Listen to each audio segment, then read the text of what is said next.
I assume most of you here are interested in the bike trails that are being built at Tyranena Park. This is a time then we're soliciting comments from the audience. You may come up and speak into the microphone.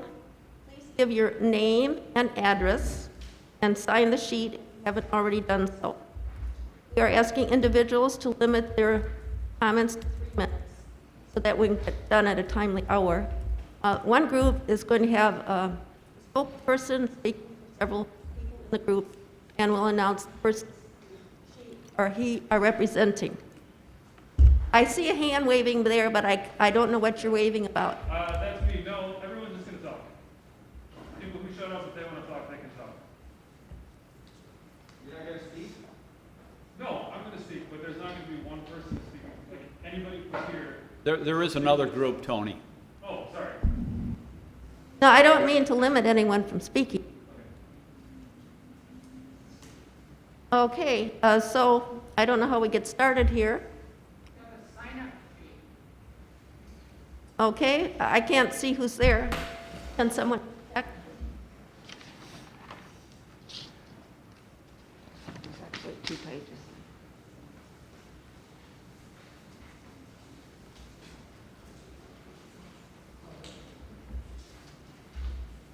The first person on the list is Keith Wheeler from Lake Mills.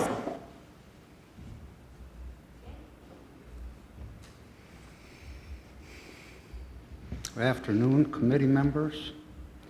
Thanks for giving me a chance to speak to you. First, what I want to do is I want to really compliment Tony. I forget Tony's last name. I think he's here. I spent my entire professional career working with families and kids. And what Tony is doing is marvelous. The biggest health problem that we have with our kids is obesity. To give them an outlet and to get them outside is truly a marvelous thing to do. And I really compliment him on his activities with youth and bicycling, which is a marvelous sport, but not in a woodland park. This park has existed for over 100 years. The Updikes, Dr. Updike and his wife, gave it to the city of Lake Mills, and I don't know what the provisions for that, but he gave it as a woodland park. We would have to raise him from the dead to figure out what he meant by that, but I think it's highly unlikely that he envisioned a park that would be an entertainment center for cycle enthusiasts, which in itself is a great sport, but not in a woodland park. The park itself, somebody has to speak for the park because she can't speak for herself, and imagine if she could. I've been a resident of Lake Mills. I live right across from the park. I see it every day. I can watch the activity in it. I walk my dogs in it. It is, in the 15 years that I've been here, it has been relatively unchanged, not because of development, but in spite of it. There's a difference between, so I think that I have already supplied Rob with a number of technical objections that I have to do with ordinances and regulations, and he said that he was going to check with the city attorney to see where we are. The Jefferson County description, I can leave all this paperwork with you if you like. The Jefferson County description talks about used for picnicking, hiking, dog walking, and play, and a picnic shelf. It doesn't say anything about, pardon me? Okay. Well, let me get to the point then, okay? I'm sorry?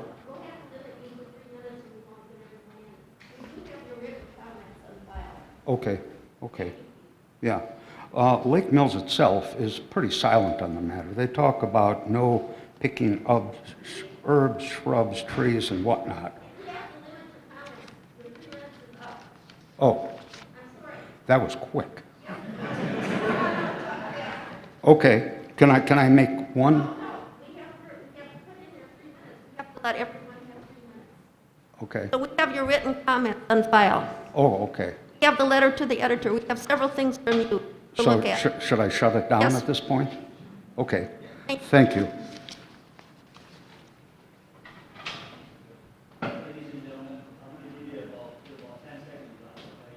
Your 3 minutes, so everybody knows they can wrap it up. So at about 2:50, I'll let you know.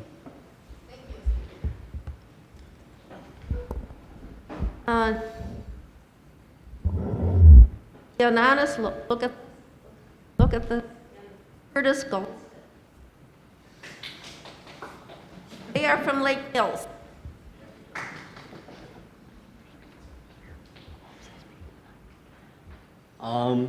So we've been mountain biking our whole lives, and we race, and we need a place to train, and we can't go out all the way to Camrock, which is another bike trail.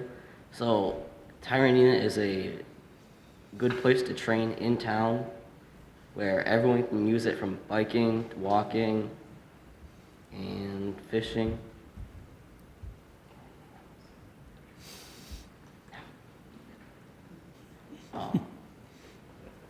Do you have anything to add? Not really.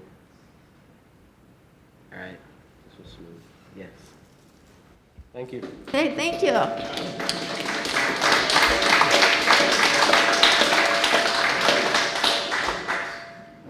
Next, we have Robin Unst, Lake Mills.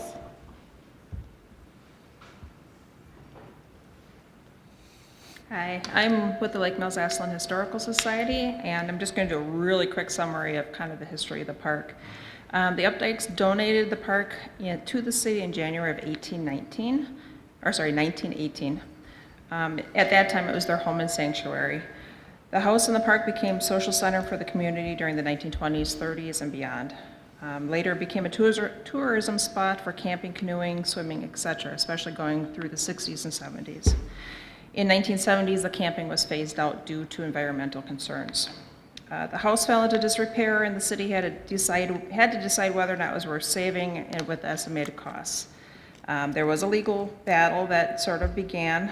The Rotary Club had an agreement with the city to propose raising the house and returning the park to the natural woodland state.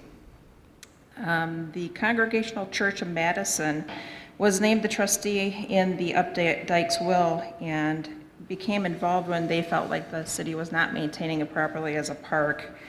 And in the will, it does say that if it's not maintained properly, it will revert back to the Congregational Church of Madison.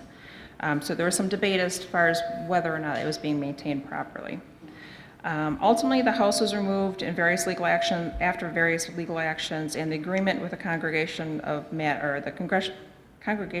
Church of Madison was that the city will maintain the park for 20 years, allowing it to be returned to a natural forest state, and the city has been maintaining it as such for most of that time. So the city has some obligations historically that they need to consider while they're looking at these plans and whether or not the bike trails really are a good fit for that. And they do need to look at the legal documents and the history of what's happened at that park over the years. Thank you.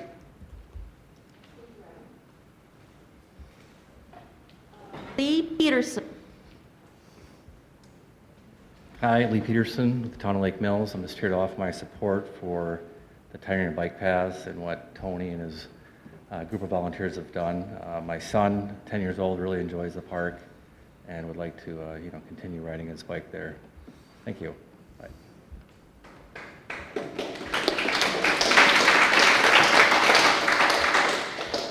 Donna Thomas, Lake Mills.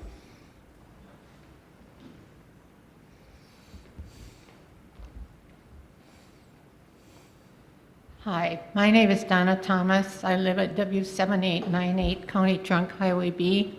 I live across the street from Lower Tyranena Park. I'm not here to speak for or against this proposal. I'm just here to bring some light to the facts of things that we have observed living across the street from the park. It's a great asset to the community, and we really enjoy living there. I think if something is to come of it out there, there's going to have to be some kind of supervision.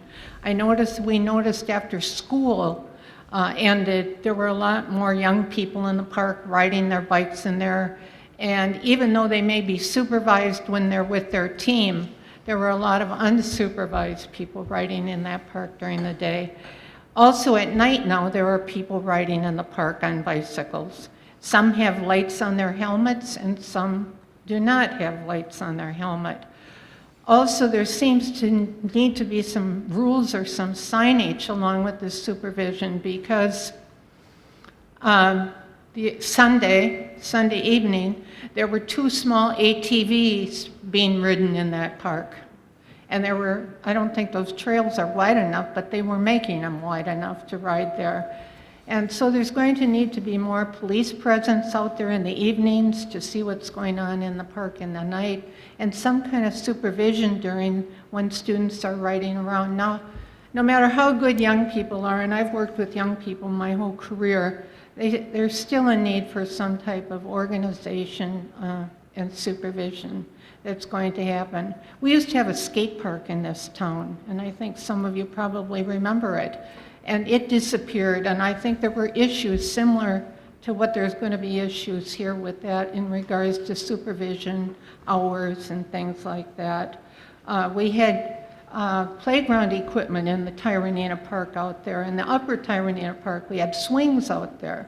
We had teeter-totters out there. Those have all been removed. There used to be out in the county park, there used to be a little merry-go-round out there. That was taken out.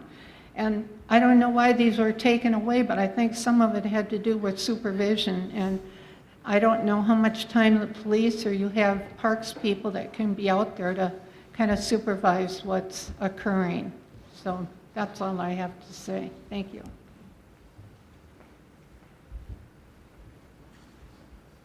Ryan Galls.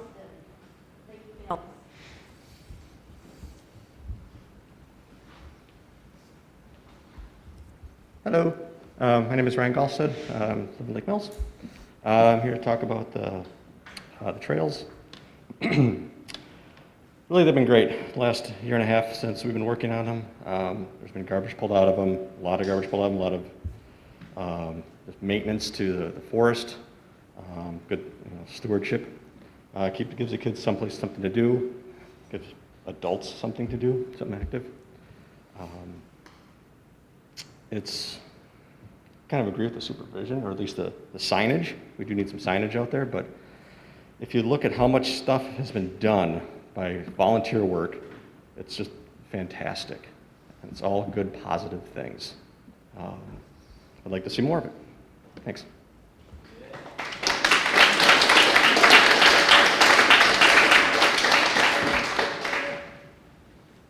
George Saylor, 137 West Lake Park Place here in Lake Mills, also speaking out in favor of the trails. My son has been on the mountain biking team out of Cambridge for about 4 or 5 years now. And it's great to have the trails as a resource here locally. There's nothing within a riding distance of the same. Well, there's no other trails except maybe a little bit in Jefferson. And I know they've been getting a lot of use. It's a lifetime sport that I'm glad a lot of kids have been really interested in, and it's been growing a lot as well. And there's a great turnout here, all in favor of the trails, just about. I'd also like to remind everybody that library board meets every third Monday at 4:30. So if you want to bring that community enthusiasm, please do.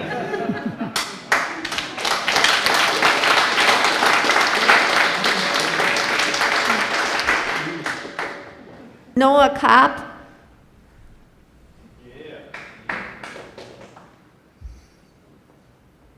Hello, Noah Kopp, 430 Tower Street, right here in Lake Mills. I'm essentially a lifer. I moved here when I was 5. I moved away when I went to college. I moved back when my son was born. And I plan to be here until I die. I'd just like to say that these are not just mountain bike trails. These are mixed-use trails. And to that point, I'd like to read a letter that my mother wrote to Rob about it. This is her words. I wanted to send a brief note to say how much I enjoy walking the new trails along the northeast shore of Rock Lake. I've walked my dog in these woods for years, but find it particularly fun to walk the increased number of trails that are present this year. The woods look beautiful, and it is my understanding that mountain bikers and their families have been pulling invasive species such as garlic mustard from the woods. That is wonderful. I am so happy to hear that this woods is providing some fun and worthwhile activities for family and people of all ages. She is 64. Just wanted to voice my opinion since I've heard there are a few complainers out there. Too bad. I hope they don't ruin things for the rest of us. Sincerely, Donna Kopp, and her address is N7959 Highway G, also in Lake Mills. Thank you.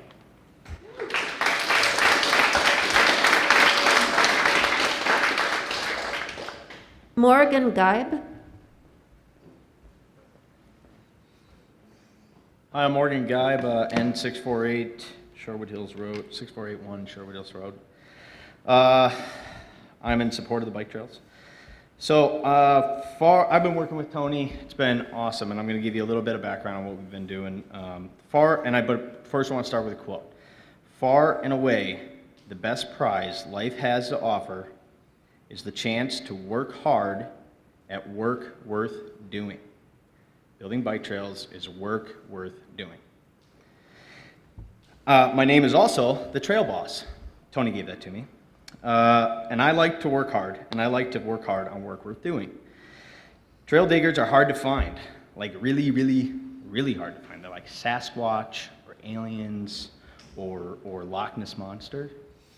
They might even be harder than that. They might be like angels.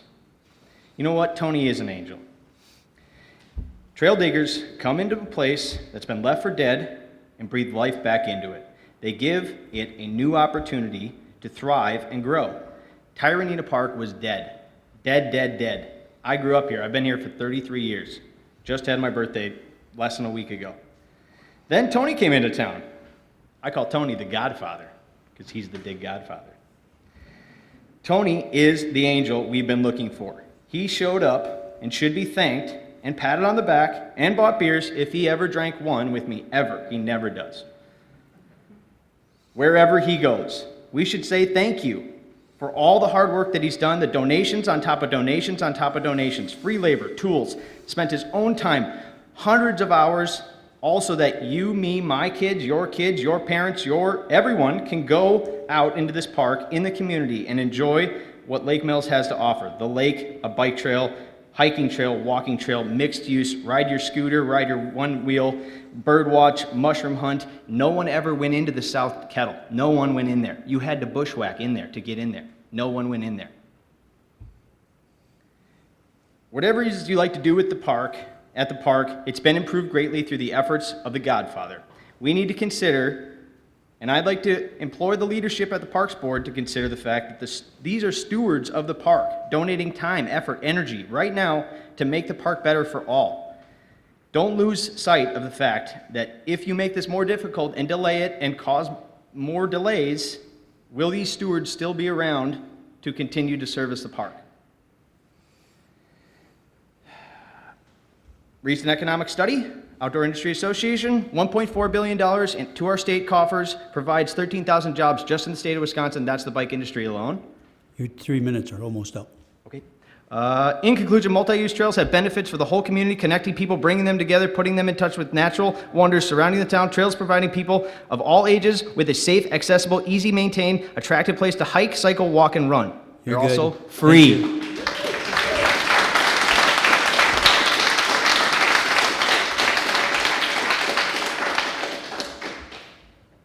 Neil Parissis.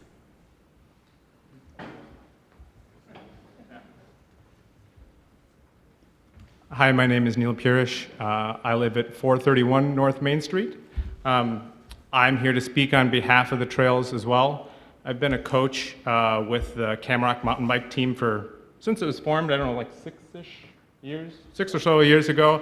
All three of my kids have been on the team. It's been a great sport for them and a way for them to keep physically active. In addition to all the great points that a lot of folks have brought up about what the trails bring, is that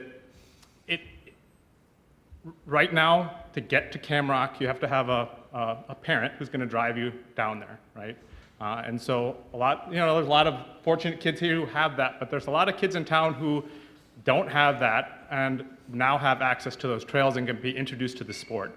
So I think that's one other thing to consider is that, there are kids who wouldn't, other than these trails, wouldn't have the opportunity to have the sport in their life. So that's all I got.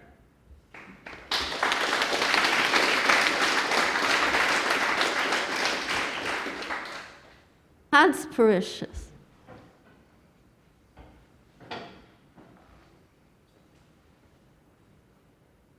Hello, I'm Hans. I also live at 431 North Main Street. I'm here to speak in support of the trails. I do research at the University of Wisconsin-Madison on mobility and multimodal transportation. The number one barrier to people riding bikes is not having enough confidence to get on a bike, right? So what better way is there to get out on the trails, go out with your friends? We're providing new opportunities to kids, to adults, to families, to older folks too, so they can go out and ride on these trails. Mountain biking is a lifetime sport. It's really improved my confidence, my health, and my appreciation for nature. We are not doing anything on those trails that harms the park. We are taking up invasive species like garlic mustard and buckthorn. We are not cutting down any trees. We're generally improving the park. I think it looks a lot better now. We're not really doing anything to hurt the park, as far as I'm concerned. And so, yeah, I yield my time.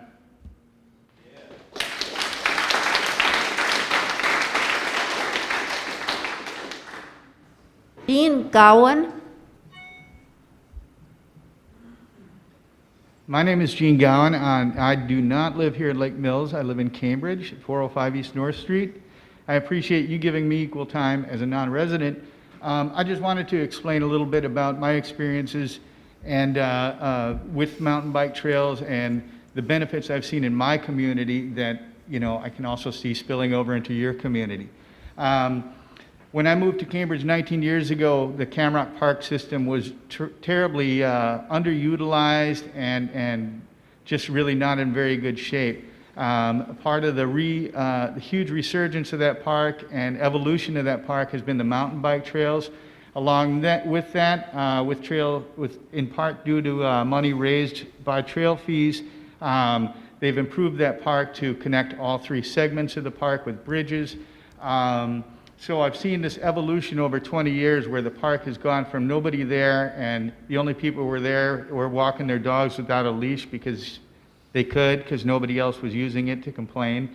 And I've seen it to now become a flourishing park that's used by people of all ages, all abilities, cycling, hiking, snowshoeing, skiing, wheelchairs, you name it. We see people out there enjoying the park. So I think it's important to take what we have, what the community affords us, and to make that available to A, the most people that we can in the community, and B, to utilize it to its potential. I think that we own that to the benefactors that gave it to our community. So I've also seen this just real quickly in other cities like Bentonville, Arkansas, where you go and you see kids after school just riding their bikes, and it's just like, what else can you do? It's, somebody alluded earlier to the loss of playground equipment and things of that nature. I've seen that. We've all seen that. I was a diver in high school and college, and many pools don't have diving boards anymore because they were taken out because they were too dangerous. We need things for our youth to do. This is something that they can not only do as youth, but into their adulthood. Hans, I think, mentioned that it's a lifelong sport. I'm almost 60 years old. It's something I still enjoy doing with my grown children. There's not a lot of opportunities for people to say that. If I was a basketball player in high school, by the time I'm 60 years old, I'm not going to be playing basketball with my 21-year-old son, but I can still ride with him. So, I urge people to have an open mind about it. Keep in mind that it is an evolution. The trails have been built sustainably and with all good intention is involved. Somebody said something earlier about maybe needing more signage. Perhaps that's an issue. Maybe we need more signage. Maybe we need stricter rules. You can't ride after such and such a time. But I think that those are all things that are going to need to be discussed rather than summarily dismissed. So thank you for your time.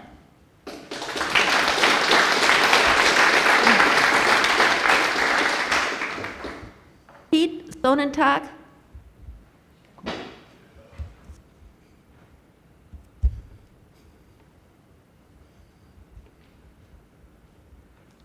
All right, thanks for having us. I'm another non-resident, so we appreciate equal time here, have our voices heard. Like Jean, I'm from Cambridge, and in the entrance of full transparency, I am the head coach of the Lake Mills, Camrock, and Cambridge High School mountain bike team. It's part of the National Interscholastic Cycling Association, so the NICA. It's an international, or it's a nationally sanctioned, very well organized cycling association for youth, right? So, and in fact, right here in Lake Mills, if you are on our team, you can earn a varsity letter in mountain biking right here at Lake Mills High School, as well as in Cambridge, and we're moving to other high schools as well. So, I also want to start out by saying I can't speak to Lake Mills' obligation historically on how to handle the park, so we have to completely yield to your decision on that and all the information you have at hand. Can't speak to that, but what I can speak to is who I would see using the park, the types of riders and students and athletes that we are raising, that we are recruiting, and who you should expect to see out there if this goes through. The same types of folks we have out at Camrock.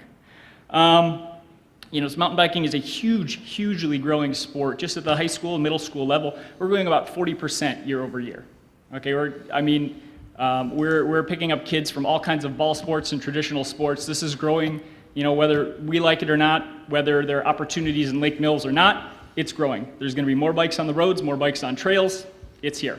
And that brings me to bikes on the roads. These kids are going to be here, these adults are going to be here, they're going to be riding, and if there are no trail opportunities nearby, they're going to be on roads, they're going to be on sidewalks, right? Sidewalks, not great, shouldn't be there. Roads, it's completely legal, but it's extremely unsafe. We've had 2 kids just on the team, very responsible kids, wearing helmets, riding the way they should be ridden, be struck by cars in the last 5 years. One, my own son spent about 3 days in Children's Hospital, right? This is not to say that trails would have made this not happen, but more kids on bikes in roads is going to be the result of not having opportunities here.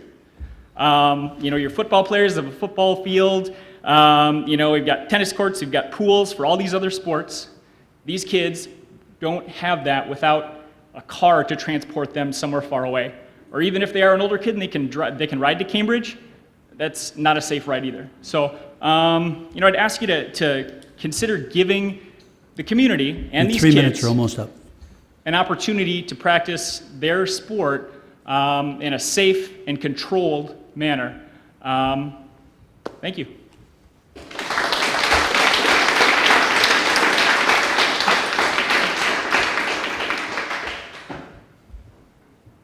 Nicholas Pedrion. That's my terrible handwriting. Nicole. Sorry, I didn't realize I had to speak. So my name is Nicole Patrick. I am also a Cambridge resident, so thank you for allowing us to speak. I am here to just speak very briefly 3 points. I am the parent of a young man who's not old enough to drive to the park system yet, but granted, we live in Cambridge, very lucky to have that so close to home. I am a healthcare provider. I understand the childhood obesity, the cardiovascular, and diabetes that are running rampant through our country right now. I see it every day in my profession. Getting more people outside can only benefit. It is a wonderful benefit to get people outside.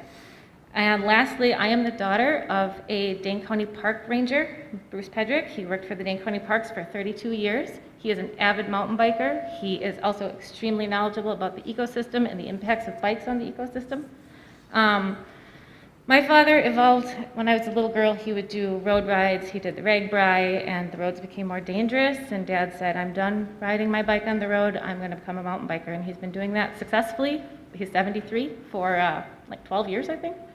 So there's just so many benefits, and also just knowing that the environment can be, it can be evolved to mountain bike trails and still be ecologically safe for the park system. So that's it. Thank you for having us.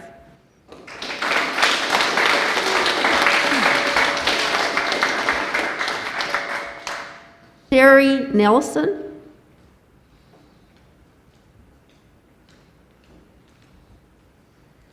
Hello, my name is Sherry Nelson, and I live at N6754 Woodfield Lane here in Lake Mills. I've been a lifetime resident, and I'm also a business owner here in Lake Mills, and I'm here to support the trail development in Tyranena. I drive past the park every day, and I've seen it from a child going from a very active campground, family setting, lots of activity, to very docile, unused, and it's always made me rather sad up until about a year ago when all of a sudden I started seeing more activity and more people involved in being part of the use of that trail. I've also been involved in cycling for over 25 years. I've worked with youth cyclists to professional cyclists, and from my firsthand experience, I can only tell you that this group of athletes only appreciate the use of the land and property that they have access to, and give back more than anything that I've ever seen in any other sport. I mean, I don't see coaches out there grooming baseball diamonds. I don't see them mowing the lawn or picking weeds. Any given day at Camrock or here in Lake Mills now, you will see people out there actively taking care of the trails and being involved. I also have 2 children that participated in the team and the club since its inception. And also, my son was one of the first to actually letter in mountain biking, and he was very thrilled because all the other sports just didn't fit him. He could get on a bike, he could ride, he could be himself, and very thankful that Lake Mills actually moved on to make that a sport here in Lake Mills. However, it would have been a heck of a lot more convenient if he could have just rode down the road a little ways and practiced instead of me taking him over to Cambridge to practice all the time. So I am very thankful for what Tony and his crew have done at Tyranena, and I really, really hope that you take in consideration how much this can benefit our community. Thank you.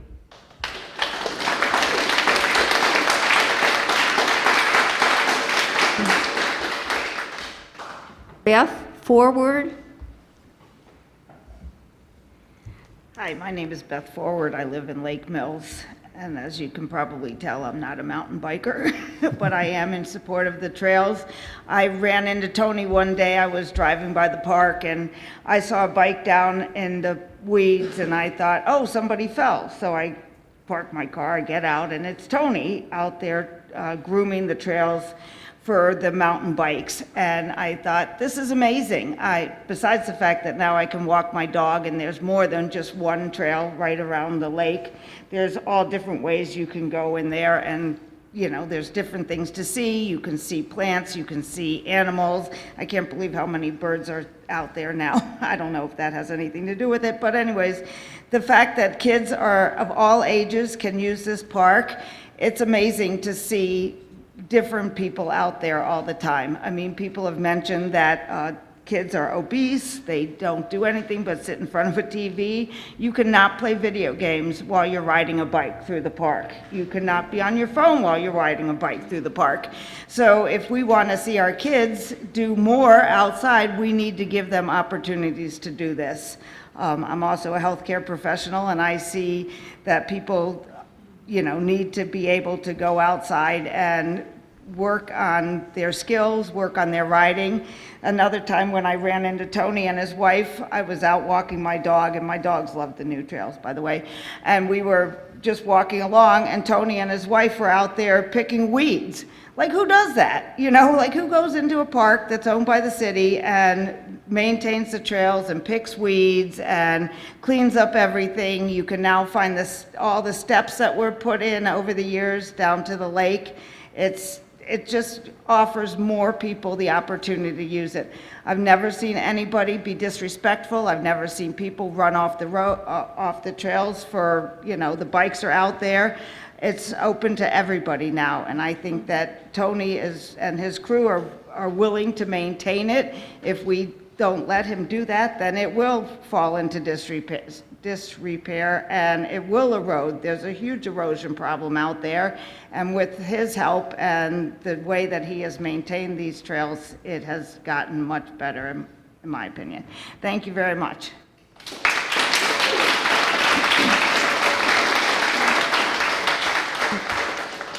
Everyone who signed up has spoken. I'm going to put the sheet back here, so when you come up, you sign your name with an address, and you tell us your name and address, and then you have your minute.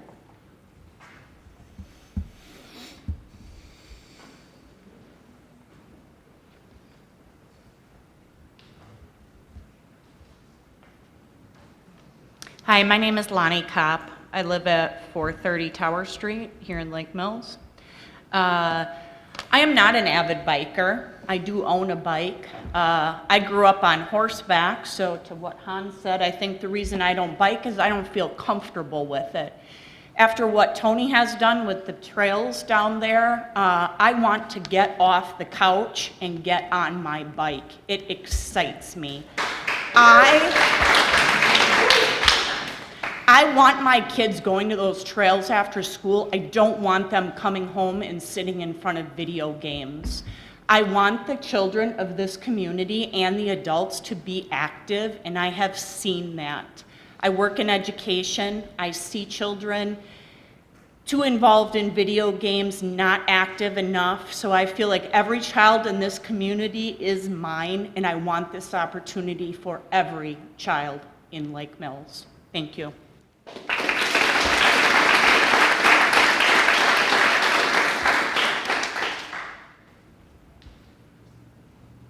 Hi, Coach. Doug Dalsing from Cambridge, and just two real quick ideas. There's a lot of folks from Cambridge tonight, and more mountain bike trails in the town. It's only going to bring more people for a night or for a day or hanging out in Lake Mills, for a couple hours.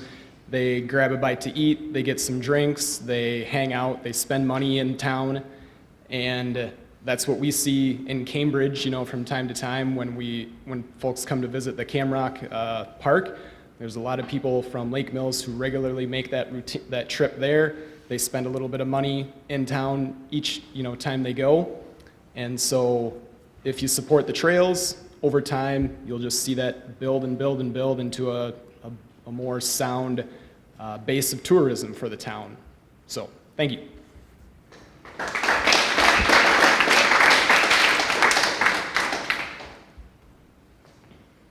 Hi, I'm Lindsey Probst. I live in Lake Mills, and I am apparently representing the mom crowd. I am not an athletic person, but I'm trying to do better for my kids. And so my kids are little, they're 4 and 6, and I can take them out on these trails. So I know we talked a lot about like middle school, high school kids, but my 4-year-old, my 6-year-old can go out there in part because it is, it's really wide open, and I am not afraid that a mountain biker is going to come flying around the corner and nail my kids. I'm never afraid of that. There's plenty of visibility. I was also one of the few people who used this park before the trails were there. We would go out there and my kids would hit sticks with sticks and climb on the logs and roll the black walnuts down the hill, and these trails have not taken any of that away. We can still go out there and do whatever we want and climb on the logs. We can do things in the middle of the park. That has not taken anything away from my kids' use of that, and it's actually made this park be able to grow up with my kids, because they're not going to be able to play with the black walnuts rolling down the hill for much longer. So now they can go out there and bike too. So I am in support of the trails. So thank you.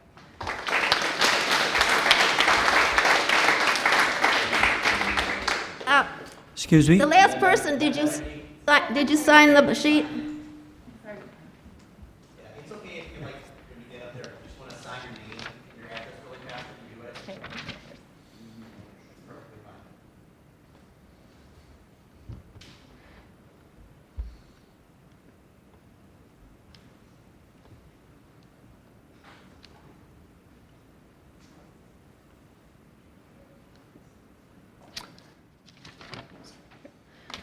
Hi, I'm Dave Karlovich. I live in Cambridge, W9110 Overlook Court. I am the team director and coach for the Camrock Composite Mountain Bike team. I've been doing that for 6 years. I'd just like to say that, you know, I think mountain biking is what I love about mountain biking, and I think it makes such a great opportunity to have it in your town, would be it's a multi-generational sport. It really gets people out there. I'm a 54-year-old male. I get to do this with my son. I get to do it with other adults. It's something that spans all ages, not like other sports. And I think that's one of the great things. I think the other thing that's fantastic when I'm here today, I'm so impressed all the young people that showed up here today and supported this. I don't know where you normally see that. There's a lot of enthusiasm. Mountain biking has created a lot of positive. It's creating a lot of positive things with these young people. I know there's various in Cambridge. There's been multiple Eagle projects done from the Boy Scouts of America on the trails out there. I think that's a great way that they're giving back to the trails because someone who has an interest in this, and I think that same thing could happen here in Lake Mills. And it's just great to see kids giving back to something they have a passion for. And here's something they have a passion for, so it's great to see them giving back for it. There's a lot of other things that were said today. I think it's a great healthy sport. Being safe, not on the roads, is really important. Road biking is getting more and more dangerous with distracted driving. This gives kids an opportunity to get out there and use the trails in a safe manner. Doesn't mean things can't happen, someone can't get hurt, but it can happen. And I think I took some of the points here where people talked about, it's different, it's change. This is change, but sometimes change is good. And I think it's a positive change. It's not a change that's going in the wrong direction. I think it's kids getting out there, having fun, using the park. I think someone said before what this park is used for is hiking and nature and fun. Mountain biking is fun. That is one of the things that kids enjoy. It's fun to go out and there do that. I don't know about the historical ramifications. That's something you guys need to look into and make your decision on that if there's some legal basis for that. I think that would be important. I also agree with the one lady's comment about signage. They do need to be signs. There need to be rules in place. There maybe needs to be directions on the trails. There needs to be some trails that are maybe just walking only. If that's the case. There needs to be controls. We've done that down at Camrock, and they're multi-use trails. And we really encourage our young athletes that I coach, I can't speak for everybody out there, to be respectful of other trail users. That's one of the things we preach, because we want to keep using the trails, and we want to make sure that other users are comfortable using them, and we just like to see people outside. Again, thank you for your time.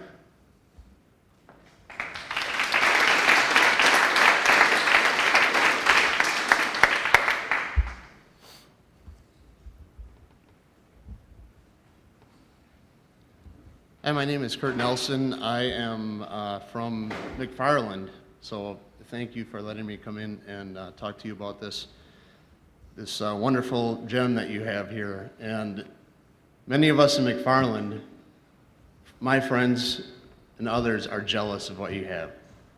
You have somebody that's willing to build world-class trails that are taking into account erosion and being built to standards.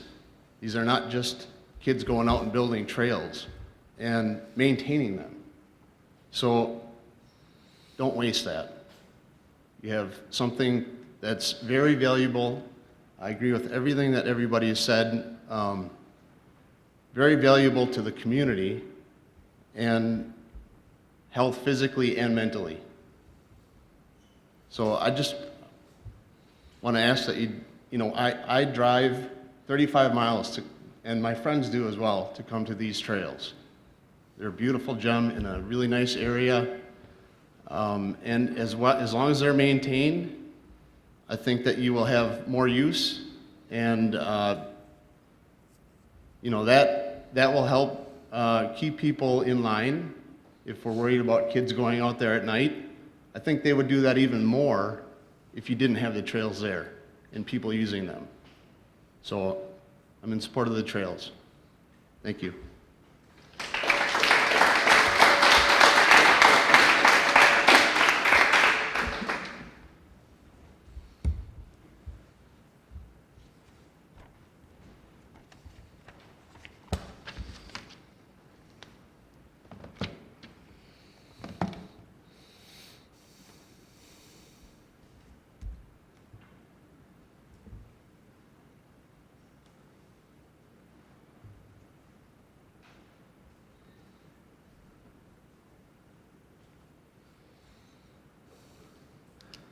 My name is Chuck Hutchins. I'm the Camrock Trail Steward.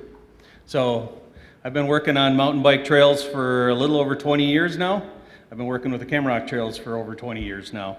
Our little park there has grown from having a little bit of trail like you have there. Of course, we have a lot more acreage, but it's grown and grown over the years. We have, I don't know, a dozen miles of trails or something like that now, and it's actually become one of the most popular trails for riding in the state.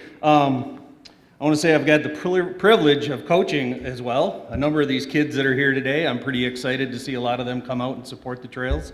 I don't know of a much better sport out there than mountain biking, as has been mentioned numerous times, for all generations, for the health, for the social aspect of it, going out and doing something fun with your friends when you're a kid. As your skills grow and you get better and better and you just ride different trails, and next thing you know, these kids are getting in cars with their friends in college and they're road tripping to Moab, Utah to go ride mountain bike trails. That's pretty awesome. And they'll continue to do that the rest of their lives. You know, that's something you don't see everywhere. I'm currently working with my third Eagle Scout from Lake Mills on a Eagle Scout project at Camrock Parks. The reason they're coming to Camrock Parks is because there's nowhere local to do an Eagle Scout project on mountain bike trails. So that is a trend I've seen over the years. I've got 2 more that I'm in conversation with so far that haven't started working on a project yet, but they're calling me to see what they can do because they love mountain bike. They love mountain biking, they love mountain bike trails, and they want to support it. So if they can't do it here, they're going to do it somewhere else. I think if the one thing we've seen here today, with all this support, if there's anything I would do as a parks board, I would be doing an analysis of all the parks around, you know, in the city or nearby. I think you need more trails. There's a lot of people here that bike.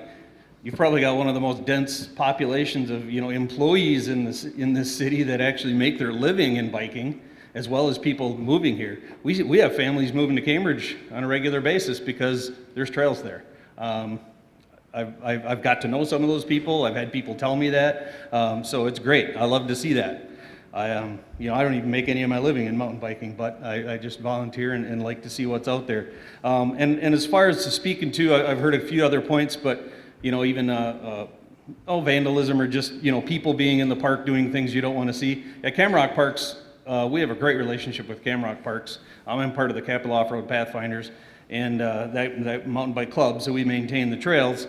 And they encourage us to get out there. They actually encourage us to do night riding out there because they see when the bikers are out there, the people that are out there doing things they shouldn't be doing go away, just because there's people that do care about the park out there. So I just want to thank you, you know, for your time and yield my floor. Thanks.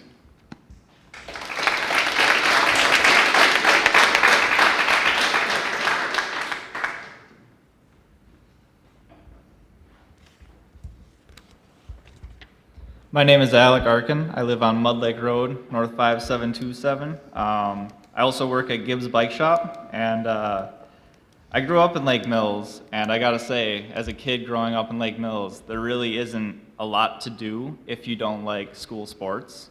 And we did have the skate park in Lake Mills for a number of years, and then it got moved to the country and didn't really see a lot of use, so that got torn down.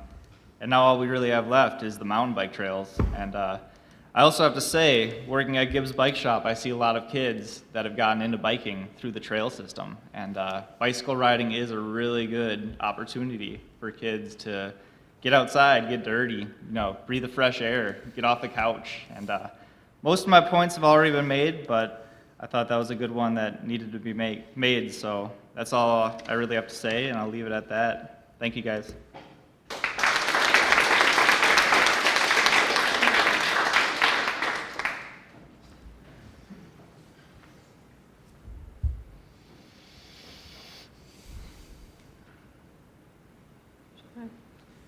My name is Tiffany Stark, and I live on Mulberry Street here in Lake Mills, and pretty much born and raised here. So I wanted to start by saying that I have taken my 6-year-old boy out there to the trails, and it has been far rewarding, especially during this time of COVID and everything canceled, school, sports, everything. To see children, young children out there, to see the boost of confidence that they get just from going up a little hill, to see the smiles that light up their face when they're told they can't go to play with their friends or can't do this. It's been very rewarding that we had this opportunity in our community during this time. And I just think that this can continue growing. We see people out and about, we mention it to them, and the faces just light up like we had no idea. And that's kind of how we found out about this, was hearsay, and it's became one of our favorite places. We have a younger daughter, and we go out there. We read books by the lake while the other ones bike. We drop in the kayaks while some of them bike. It's multi-use, and families are going out there. I grew up in high school where sometimes that was the place where the kids went and had nothing to do, or they just went out there because it was just a place to sit. And I watched as I come through town now, like there is no swing set or anything there anymore, but it's now becoming a park where families can still go back to. You can go out there and have picnics, you can gather as a family. And it's a place where we can teach our kids what garlic mustard is and invasive species and look at birds and do all of those things with an opportunity to use it for multi and many things. And as a person who's active in the community, it's always been one of my things where I've always enjoyed rollerblading, but our road system doesn't really abide by that, and we don't have paved trails like other cities. So it's really cool that we can also jump on a bike and have that opportunity to do other things within this community if we don't have certain things here. So that's pretty much the points that I wanted to make there, and that's about it. Thanks.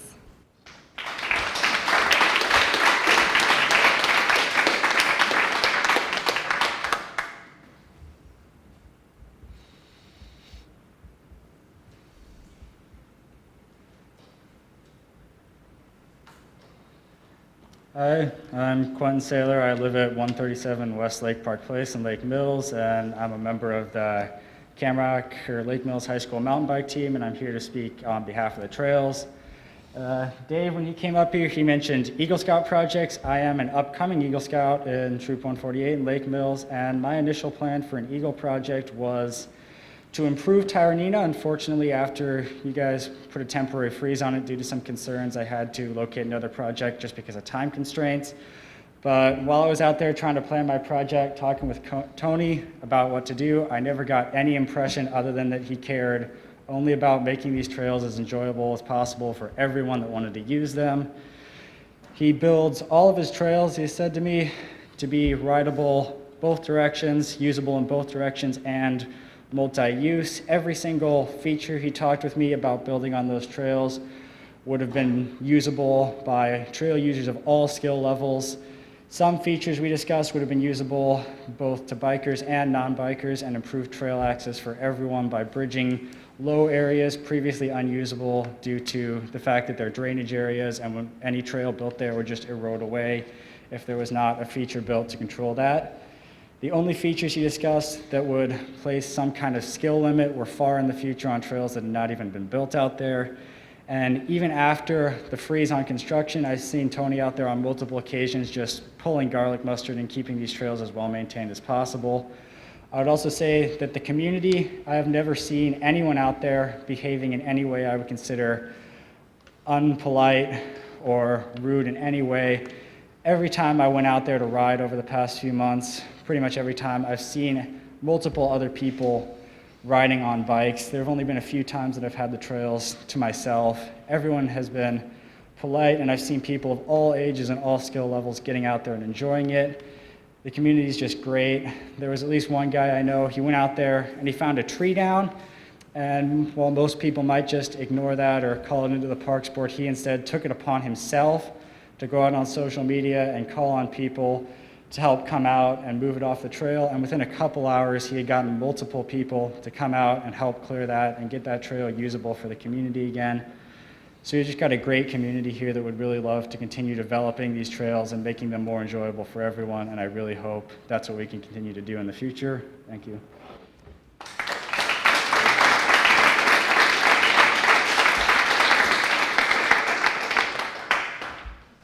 Hello, my name is Linda Seamars, 330 East Tyranena Park Road in Lake Mills. I've lived here for 23 years now.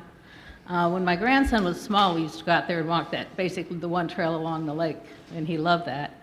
But of course, as he got older, there wasn't much for him to do. Well, he's now, unfortunately, not here. He's up north fishing with his grandpa. But he is now a mountain biker, part of the Camrock team, loves to bike. So of course, I support this.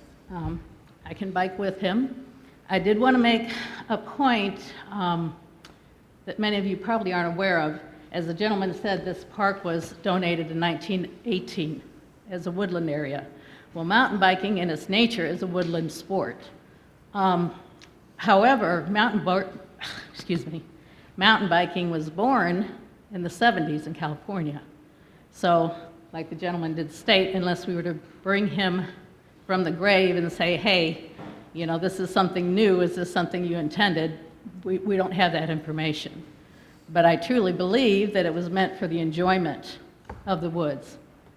And like I said, it's something that wasn't around at that time. It couldn't have been envisioned at that point. But I would have trouble believing that this is not something that would have been approved. Thank you.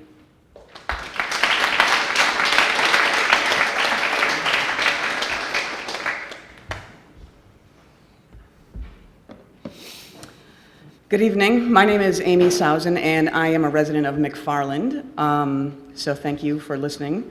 I do want to tell you, full disclosure, I've been a mountain biker for about 5 or 6 years.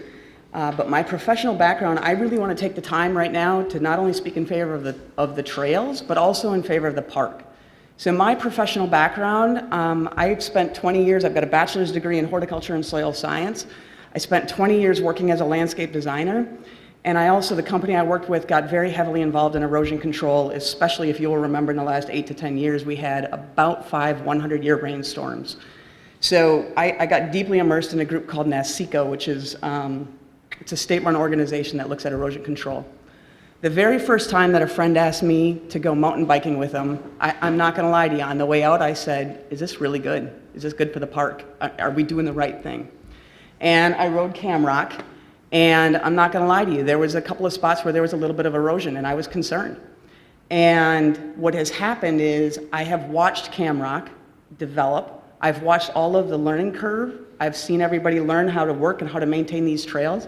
And I'm here to tell you that now I run these trails and there's way less erosion now on the trails than you will see off the trails, okay? The way the soil works and the way that all of this happens is you have to be able to funnel and channel that water. And that's what you're seeing and that's what you're hearing from people that have worked on these trails. They've been teaching people how to build them so that they are built correctly. They are done properly. I could give you all kinds of technical terms like armoring trails and stuff like that. But they've actually reduced the erosion by having the trails out there. And to that end, as a landscape designer working in the erosion control, those invasive species, things like buckthorn, honeysuckle, and garlic mustard are the 3 that were mentioned. They're just the tip of the iceberg. But the fact that we're removing those things, I can't speak to whether or not you have more birds at this park now, but I guarantee you've got more people enjoying the birds, and I can guarantee you've got more diversity of the natural and the native species because people are maintaining this trail. So the very first work day, I'm a high school softball coach in McFarland. And so I can almost never make it to the volunteer work days that they have at Camrock. And last year was the first time that I didn't have a doubleheader scheduled on the Saturday that they did it. 2 people showed up with pickup trucks chock full of tools, and we ran out of tools, all right? I'm out there working on these trails, volunteering with kids, and we don't have enough tools. That's how much community engagement and how much people care about these trails. And all of those people were little by little getting educated on how to build them properly. So that was just something I had never seen. As a high school softball coach, my kids ask me all the time, do you have any regrets? I don't really have any regrets. I was really lucky. I fit the 3 stick minutes and are ball. almost up. I fit the stick and ball model. But for kids that don't fit that stick and ball model, mountain biking is an unbelievable sport and it's a lifetime sport. If I want to play softball, I have to find 20 friends in a field. And by the way, I do rake and mow those fields. So whoever said that, thank you.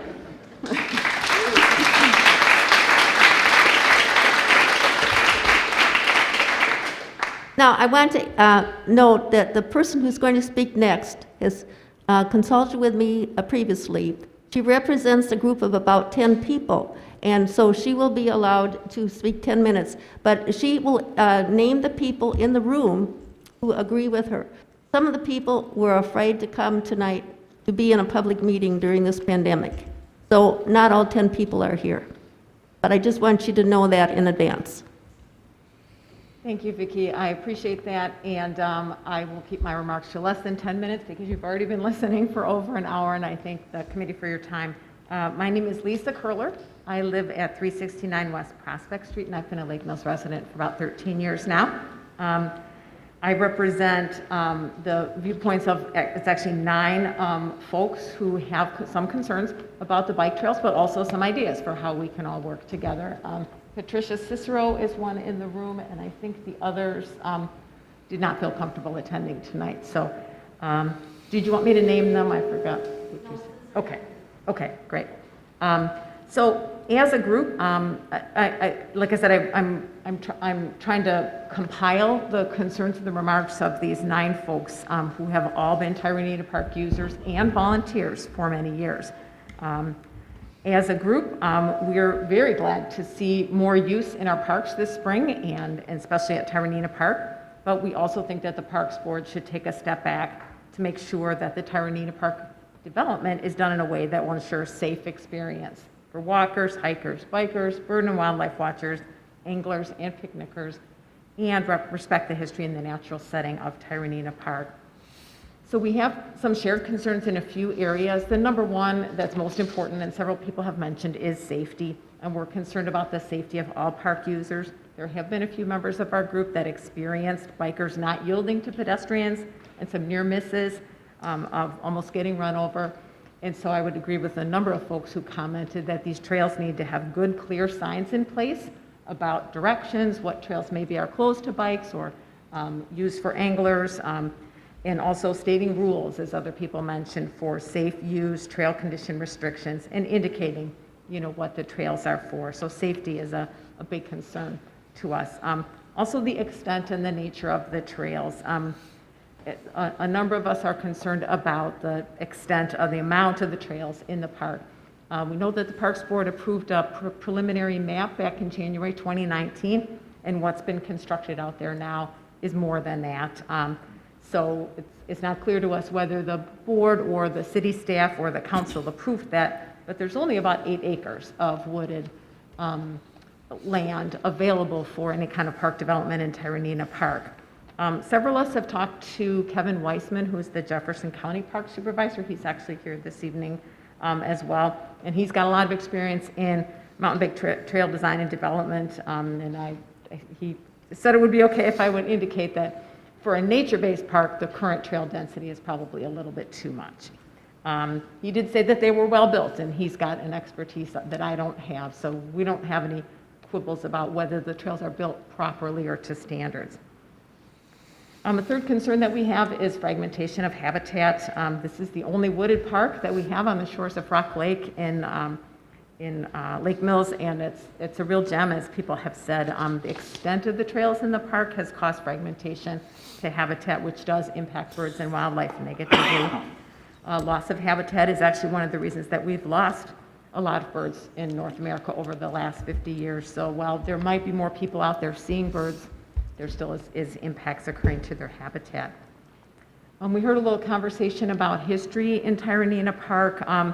One of our folks is aware that the Wisconsin Archaeological Society has indicated there might be an effigy mound in Tyranena Park. So before any further work occurs, we think that needs to be looked into to make sure if there is any Native American artifacts that those are properly protected. Just from a process perspective, we do have a concern that, and a request, I guess, that there would be a community process that would strive to include all the park users. There's obviously lots of enthusiasm for the bike trails, and it's great to see so many people outdoors enjoying these great activities. Our understanding is that by code, the Parks Board can make recommendations for the management, control, improvement, and the care of all the city parks. A major change to Tyranena Park, like including mountain bike trails, should really be voted on by the city council, and then that gives interested citizens the chance to find out about the proposals and provide input. We also think that the projects on park property should have city oversight. These are clearly hardworking volunteers, people committing a lot of time, and that's great. But the work needs to be approved, the plans need to be approved, and we want to make sure that there's not mission creep. If even well-meaning volunteers don't have enough oversight and they end up doing more than what was initially approved. So we want to make sure that the city has oversight over what happens, and then if citizens have questions, that we can go directly to the city staff to find out what's going on. The last thing I'll just comment on, and again from several of us that have talked to Kevin from the county, after seeing how the trails were built, he would be more inclined to work with these folks on additional trails on county land, such as Upper Rock Lake Park, which is not too far. It's not in the city proper, but it's nearby. It would also serve a lot of the members of our community, and our group would certainly support efforts to, build mountain bike trails at other locations where there might not be, some of those user challenges. There's also, as people have mentioned, a couple miles of mountain bike trails built by the Jefferson County Parks Department near Jefferson, and so those are available. So we're really glad that there is more opportunity in Jefferson County.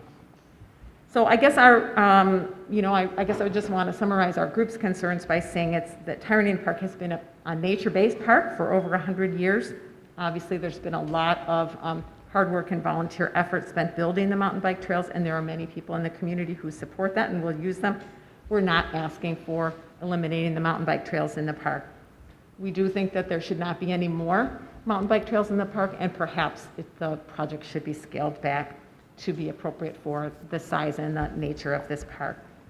So I guess just in conclusion, we would ask for a process that would include all park users so that the city can determine what should be the trail density, what kind of signs should exist, and make sure that there's proper oversight. With a step back and a community process, we think that the park development can be done in a way that ensures a safe experience for all the users. Thank you.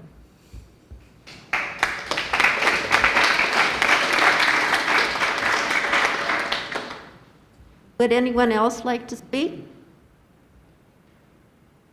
I thank you all for your comments. I've never seen so many people at Parks Board meetings, so we appreciate your coming here. You're farther on the agenda. Okay, you're next on the agenda, right?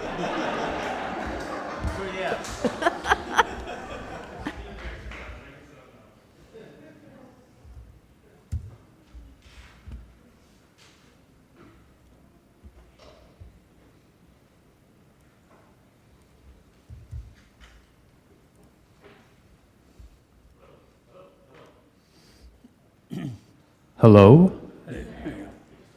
Thanks. I'm Tony Cook, and if you ever wondered what it's like to be at your own funeral and hear people talk about you, that's kind of what today was like. I live at 525 West Madison Street. I'm 43 years old. I have spent 26 years of my life in Lake Mills. I learned how to ride a bike here. I learned how to kick a soccer ball here. I am now currently the varsity boys soccer coach here in Lake Mills. I'm also one of the coaches at Camrock. As you can tell, we've got a pretty good crew. We stick together. I did not implore any of these people to come here. I asked them. I told them that this is what was going on. They all came of their own free will.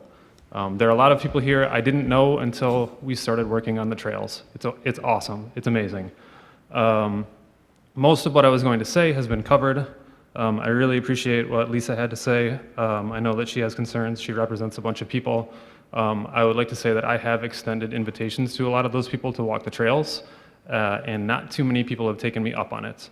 I offer that same, extended that same offer to Parks Board and City Council. Not too many people took me up on it. This is a project that we've been working on for over a year. We got unanimous Parks Board approval last winter. This is not something that's been happening in the dark. It's literally happening out in the open. It's not any surprises. We have adhered to the best of our abilities to the general agreement that we had with the Parks Board. Yes, some of the trails ended up being different or maybe more than what was on the initial plan. That plan was in the middle of winter when we had no idea what the terrain was like or what we were going to encounter. We've worked to make sure that we incorporate the old trails as best as we can, even if they are to our detriment as bike riders, because we didn't want to build too many trails. The 8 acres is new to me. That's maybe inclusive of just the woods. The park itself is closer to 13. There is far more paved land in Tyranena Park than there is bike trails. If you're concerned about erosion, the erosion is coming from paved land. It's coming from Sunset Road and the water that gets dumped off of there when the snow melts in the spring. It's coming from the erosion off of the paved turnaround that goes into the Big South Kettle.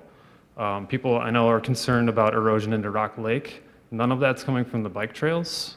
If you look at the map, like there's an old foot-beaten in path that fishermen have made, and there are a lot of direct lines straight down to the lake that bikers don't ride. And we're going to do our best, if we're allowed to keep working in the park, to build those trails either off limits or armored, as Amy said, so like we can try to minimize erosion even on the stuff that we're not using, because we're building the park for everybody. Like I think Morgan said 300 hours probably we've spent, maybe even more than that. My phone is full of really boring pictures of all the garlic mustard we pulled this year. We found things in the park you wouldn't want to know about. But I'm going to tell you anyway, because I'm here and I have a microphone. Let's see, last year, 2 bloated, dead opossums that nobody wanted to run into, we buried those. Somebody left their border collie that was dead. They dumped it off of the parking lot, we buried that too. Syringe, yeah, took care of that. This spring, pulling garlic mustard, an ankle tracking bracelet that somebody cut off themselves. House arrest, I brought that one with me if you want to see it.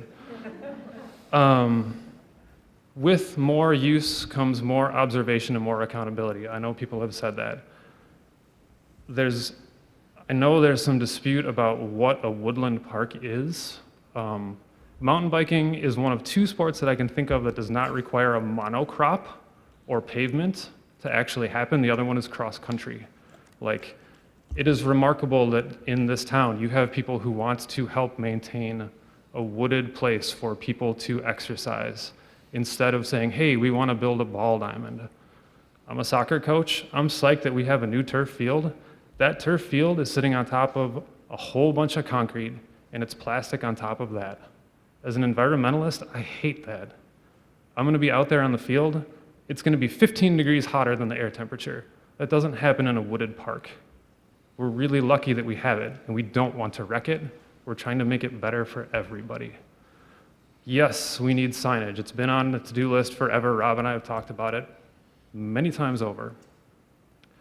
I think a lot of the complaints that came up this spring happened because we had a really, really, really mild spring where like 40 degrees, no snow, sunshine. Like if you want to get out and work outside, perfect conditions. So what happened was we had no leaves on the trees, just brown on the ground, can rake out some new lines, cut them in, build new stuff, and all of a sudden people are like, holy cow, what's happening at this park?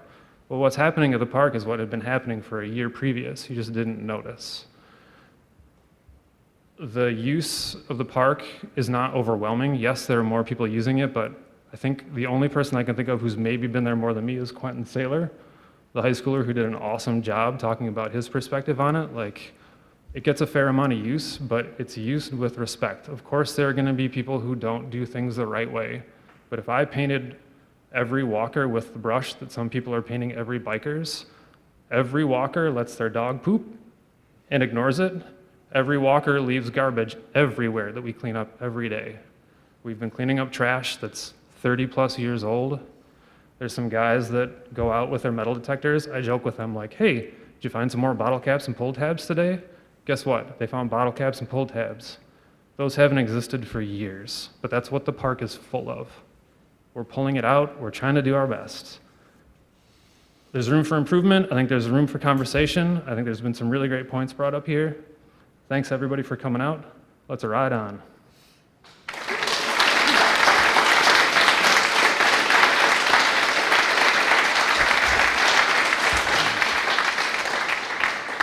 Do any of the board members have questions for Tony?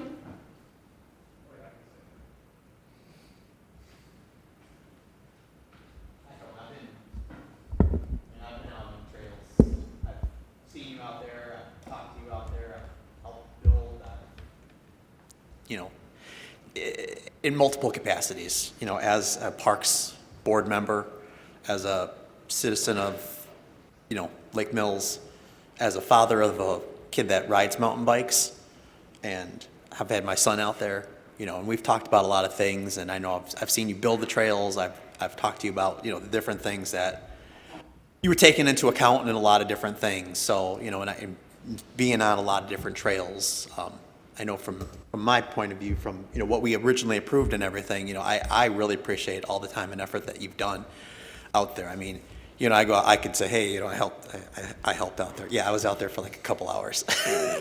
I mean, Tony's been out there for like his life. So for me, being all of those things that I just listed, I really appreciate everything that you've done out there. I mean, nobody said you ever had to do it. And, it does take a special person to say, I'm going to do this and not just go, well, that's good enough. But for you, it's not good enough. You're constantly working at it and doing it. So that is awesome. And I think that's a very special person to find in a community. So I appreciate that. Thank you. Thanks. Yeah, thank you, Tony. I think when you and Andy Andrew brought this to our the board and for the request, I think we're unanimous. It's a great idea. You see it right here with the younger people here, the older people here. It's use, and we talk about as a community and as a parks board that we want people to use the parks, and every time we. Someone made a comment about the equipment there. Well, we took the equipment out because it cost thousands and thousands and thousands of dollars, and we observed the swings, and very, very rarely were they used. So it was decided to take them out. You got to say anything else? If somebody wants them back, bring it to the board, and maybe we'll bring swings back there. But the point is, the park is to be used, but not to be abused. And I think that's what some of the stuff that came to our attention, the public comment, was there was too much, too fast. I don't know if a lot of us were aware of the consulting that was being done. So thank you for that. The people have done the trail experts. I can't say that I've walked all the trails, but I'm going to say I've walked probably 85% of them. And I would agree, even in wet times, actually today I was out there, dry times, they look pretty good. To your point, I think, Bill, the erosion is coming off of the what is it, Sunset is the name of the road? Sunset. So you must have built the bridge? Yeah, the bridge is built from retired picnic table benches. Yeah. We built Yeah, that. so That was one of the first things we did. Nicely done. And then you put some of the stone there. So but that was going into the Kettle, not into the lake, from what I could see, the Right. erosion. So But if you look in that part of the park, it's something that's worth addressing because the paved part, the paved turnaround, drains into the South Kettle. Yeah. The water from Sunset Road in the spring goes into the Kettle. Those trees are going to come down because their roots are totally brought out from underneath them. Right. In terms of I know everybody thinks it's a park along the lake, that the lake is in danger. The lake is, but it's not from the mountain bike trails. It's from the hikers that make a straight line down to it, and it's from the boat wake. If you want to see what shoreline erosion is, all you got to do is go anywhere along Rock Lake and see what the boat wake does. We've built 2 connecting paths to the lowest trail that we said we would because we needed to get into it and then off of it, and that's all we've done. That's not anywhere near the fishing line that people like to use for fishing and for swimming and all that. Bikers don't go down there. I noticed as I was walking along, and there's people down there fishing, there's people there picnicking today. It's a gorgeous day. But you did answer one of the questions because I did notice that a good share of the buckthorn and such along the trails were gone, and a lot of the alpine currant. But along the fishing trail, it's like a nursery of buckthorn down there. So hopefully, as we go forward, we'll get that taken care of. You want us to be the labor on that? Well, I'm not. I'm just the board. I don't want to. Because the city costs more money. Because when we work on the buckthorn, we don't cut it down. We dig it out. Right. The work that we've done up there is it's to get rid of it. Yeah. And we do that. There's a section of some of the new trails we worked on this spring. There's 5 or 6 really old oak trees, and they were being choked out. There's 5 or 6 oak trees and a big old cedar being choked out by buckthorn and brambles, and we pulled that stuff down. There were probably half a dozen standing dead young cedars that came down with it because they were dead, because the buckthorn already choked them out. if we could go in there and work on the trails, we would. In fact, Rob knows, the day that I was told we can't work on this anymore, I said, can we at least go in and clear out the buckthorn still? You know, because like that's a job that never ends. Now, was it Lisa? You're representing your group, and I've had other people call me, and I didn't hear anybody really speak to this point about the studies being done. The DNR did a study, and the issue of the birds and the being down. I guess that's one thing we want to look at and see what are we going to do an impact study? You know, what are we going to do to make sure that we do preserve this? I think that's a good idea. I just want to say that like laying some of this stuff at the feet of the bikers is disingenuous. Right. Like people who say that it's the bikers on the bike trails that are causing problems when like the diesel engine trucks that go by every day and the motorcycles make way more noise than the bikers do. And in terms of like ground nesting birds, there are opossums, raccoons, bald eagles, turkey vultures, red-tailed hawks, and a fox that I've seen in that park. The bike and all the dogs that people walk through it. Like the bikers aren't the ones. Yeah. Like that's not saying that we haven't done things in the park that impact the park, but there are specific boogeymen that get thrown at us when we're not responsible for it. The effigy mounds thing, it's a park full of old outhouse foundations. If there are effigy mounds, they've been long ago defaced. So if that's something that's worth looking into, it's probably a good idea, but again, like, that's not on the bikers, that's not on us. We want to make the park healthy. Yeah, and I have heard the concerns about us putting a stop to it, but I hope you appreciate that when these concerns were brought to us, better to know before you deface something and you can't go back. For sure, but also better to take me up on the offer to walk through and talk about it. Right. Because now it's 2 months later, and 2 months of use on the trails when they could have been maintained. Right. So, thank you. So I guess I'm kind of new with all of this, and I've lived in Lake Mills for 15 years. I haven't been out there yet. I've got 2 little boys that are chomping at the bit to go check it out. But I will say prior to this and kind of getting on the Parks Board and reading the big study, the future plan of the parks, I had no idea that that was a park in Lake Mills. I worked in Cottage Grove for 2.5 years, and I drove to Cottage Grove every day, that road. And I guess I really never realized it was a park. I saw a turnaround up there, and there was a sign, but I never paid any attention to it. And this seems like it's bringing some life to it. I never realized that the turnaround up on top of the hill was actually part of the same area that the turnaround at the bottom of the hill was. I thought it was 2 separate places, and that was 15 years. And I feel after 24 years in the military, I'm pretty observant on some of that things, but I never noticed it. I never realized it. I didn't know it was even there for people to use. And so seeing kids using it and hearing that stuff is great. And, all of a sudden, I'd like to know more about the effigy mounds. Is that something because this is an area that kind of has them, that all of a sudden that was a big key word thrown out to potentially put a wrench into it because that's going to cost a bunch of money to study and hold everything off for 5-10 years. I mean, we don't know that. Is that brand new? That's my question. A quote from somebody that sent in that said, Tyranena is a special place, the only natural wooded lakeshore left on the lake and on Rock Lake, and I can barely bring myself to walk there anymore. That was like a passionate comment. And in my mind, when I read it, it was like, it's been my area, it's been my place, and it's been for what I want to do, and now there's other people that are trying to use it. That's kind of how I took that quote. And I think that happens at parks. That happens at places. So, I think I'm a big proponent of signage and rules and hours and stuff like that, and it sounds like that's something that definitely needs to be discussed.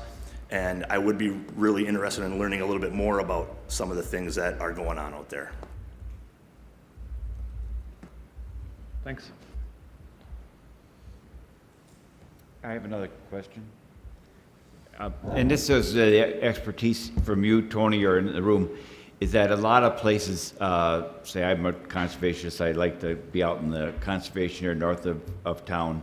In certain parts of the year, you can't have your dog out there without a leash because of the nesting birds and such, and you respect that. And so I guess the other thing for me is to make sure that we are aware of times where we say, no, don't use the park during this period, things like that. So I think everything needs to be considered, and I'm sure the people that's also part of science and part of nature, that they would respect that. But again, I just want to make sure that we have all the information before we say have at it. But again, that could be signage, that could be trails are closed today, whatever's appropriate for the health of the community, health of the park, health of, the habitat.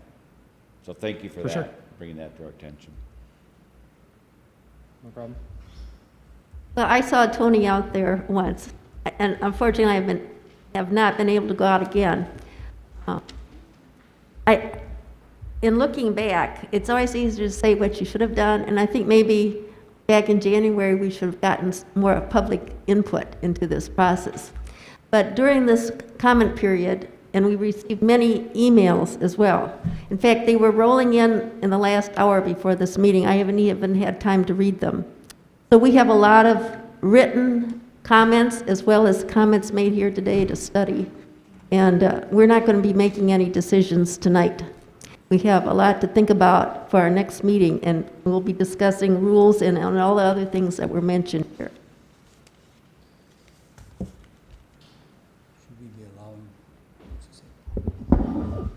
Tony, are you doing maintenance on the trails right now, or have you stopped doing maintenance and everything?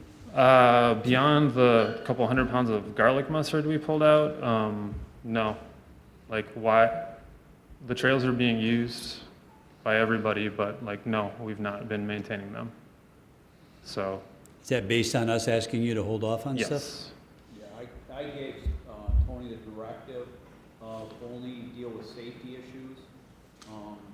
Since we shut him down, I told no more maintenance, no more construction, but definitely take care of any safety issues.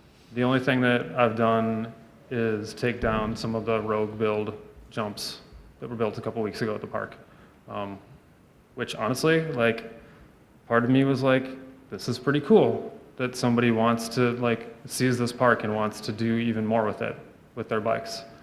Big part of me was annoyed because I knew we had this meeting coming up and it was going to be something I'd have to talk about. But kids are going to be kids, and it's an awesome place. I've been riding my bike in the woods for 30 years. If somebody had built this stuff by my house for me, holy cow, I wouldn't be here. I'd be flying on a bike somewhere.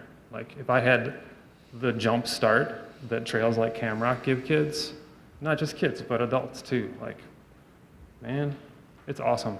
There's so many kids that don't get the stick and ball thing, like Amy was saying. It's an awesome opportunity. So I hope we can keep doing it. Thank you for what you've done. I think we should, at least if we're not going to make a decision on what we're doing right away, if we're going to be talking about it, I think we should allow the club to keep at least doing maintenance on what's existing there. We're not expanding the system, but I would like to see, keep addressing the erosion issues and the safety and the basic maintenance of the system. I think for different things now that everything's growing, some of that overgrowth is starting to come in. I know I walked it this morning. Right. I've actually been out there a lot more. But I know I was walking the South Kettles and some of those places, some of that stuff coming up through there was, crossing over into the paths and stuff, so making it a little bit more difficult to even walk. You had to kind of move things out of the way. So even for the walkers, I know some of that stuff was in the South Kettle was a little more difficult to walk through. So yeah, well, I guess my recommendation would be for you as a board and Rob to talk about what is okay for us to do. Because if you're just talking about trimming branches, that's one thing. But if you're also talking about maintaining the trails that were built last year that now have a year worth of riding on them that haven't been maintained, that involves bringing out a hoe and a shovel and moving dirt. If it's the trails that we started working on this spring that we were told to stop partway through, that involves finishing those up, because right now they're just half-built scrub randomness in the park. So I'm not going to do anything, we're not going to do anything until we get the go-ahead, but know that like, we'd like to. It's really hard as active people to be told to sit on your hands for 2 months. Anybody who knows me knows that it's been really difficult. But we can wait longer, or we'll go find somewhere else to build too. There's lots of stuff at Camrock.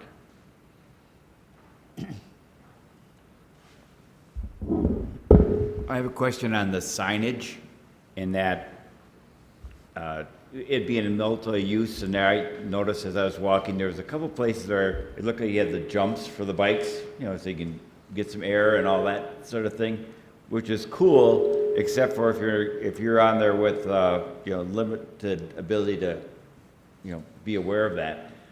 I guess what I'd also like us to consider is the signage as to say, you know, up ahead, rough terrain, or up ahead, you know, a jump or something like that, or don't have jumps on like the main trail, have jumps or something like that on more of the side things where it's really for the mountain bikers. Things like that, because there's, yeah, I just think we need to consider the signage and the trails. Agreed. Signage is hugely important. The only place that there are any kind of trails with jumps are the newly built trails that if you're walking over them, I think you can clear them without any problems. Yeah.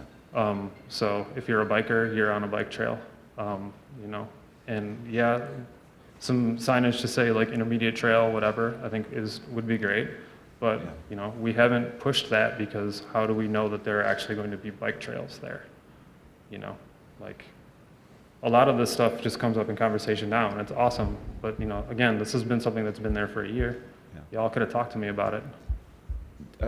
Tony, is there a place that has these standards? You say NICA and all, do they have a standards for signage? It's like if you're a cross-country skier, you have, you know, the black diamonds, the double diamonds. Yep. You kind of know what you're up against. Is Kevin here?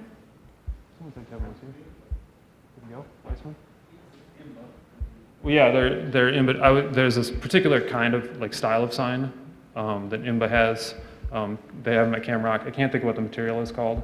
It's like super indestructible brown stuff. You'll see it at all the national parks. What's that? Carcinite, thank you. Carcinite posts. And the signage is standard. Yeah, it's like the ski trails and mountain bike, like the mountain bike trails all have the signage grading. Tyranena Park is not that big, so like as soon as you put in a sign, like you're gonna be past that into another one in like 10 seconds.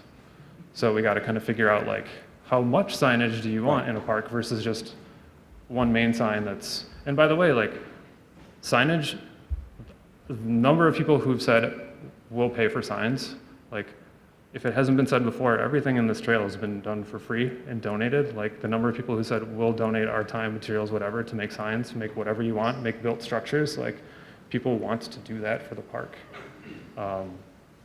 We're just waiting on go-ahead.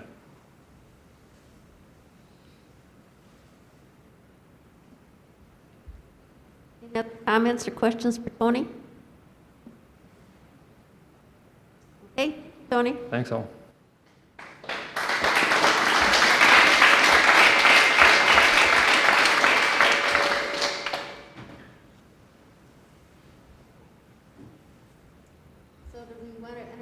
A motion of what the biking group can do in the meantime? I'm sorry, what was that, Vicki? Motion on? You mentioned what we want the biking group to do in the meantime before we looked at long-range plans. Yeah, I'd like to make a motion to allow them to at least maintain the existing trails that are out there that we want to keep what is there, not let it fall in any kind of disrepair, and keep it maintained so everybody can use it until we make a decision on the next move. So I'll make that motion. Okay, there's a motion. Is there a second? I'll second the motion. Is there any other discussion? So I think we have to talk about what maintenance involves. Does that still involve pulling down buckthorn and pulling out invasive species? I mean, I think we need to make sure that Tony understands like what we're. Yeah, I think our biggest thing right now is we've just said to put a hold on the expansion of the trail system. Right. And let's just take care of what's there until we make a decision. so that everybody can enjoy that out there.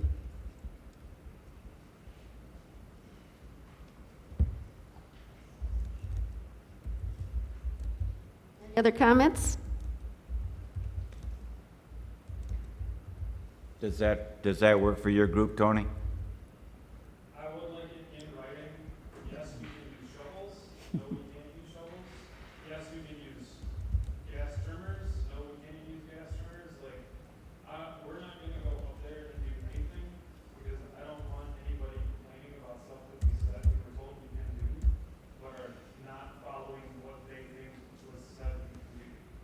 So, we're not expecting you to say it tonight, but like, have Bob or Vicky or whoever, like, send a note saying, this is what we can do, like, that's what we're gonna do.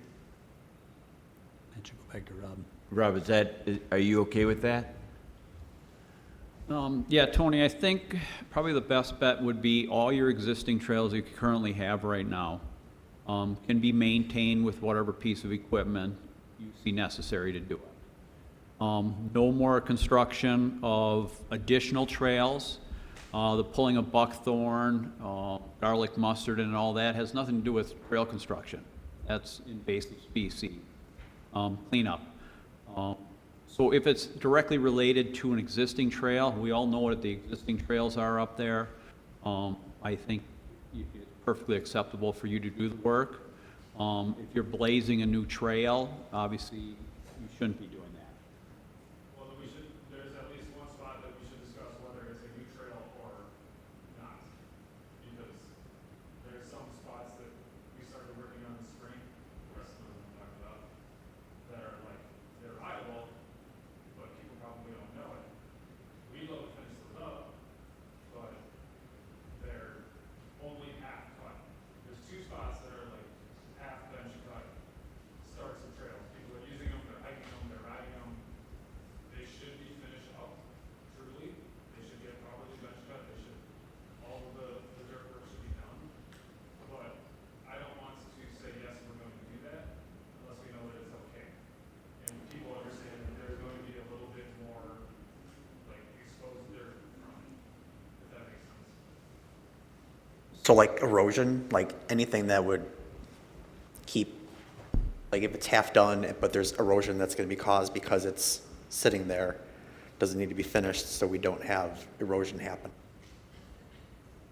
Right, or it's just gonna be like trails that are beaten in because they're not bench cut and everyone's riding them off camber or walking them off camber. And it's more detrimental than if they're actually just finished up properly. Right. What is the length to finish those two trails, roughly?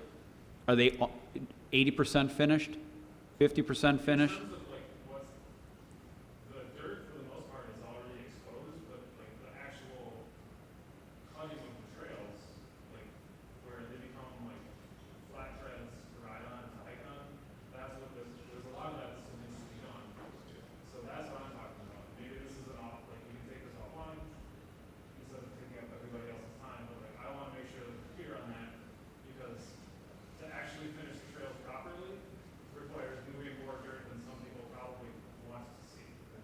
And I don't want to be the one that crosses that line. So the length is there already. It's just a matter of going from just making it the proper width and the proper angle of the cut. So if it's 20 feet of, it's already 20 feet, I'm just saying, it's 20 feet of stuff, but that 20 feet doesn't have the proper cut on it for the proper drainage and erosion control, and if it keeps being ridden on, that could actually cause more problems that you'll have to come back in and start filling anyways. First, okay. Same with the trails that were cut last year and some of the old hiking trails, like they all need work. But it's a matter of, is it okay to go out there and like look like we're actually moving dirt because we're moving dirt? So the question for us is, we say no additional footage, but anything's there because we want to make sure that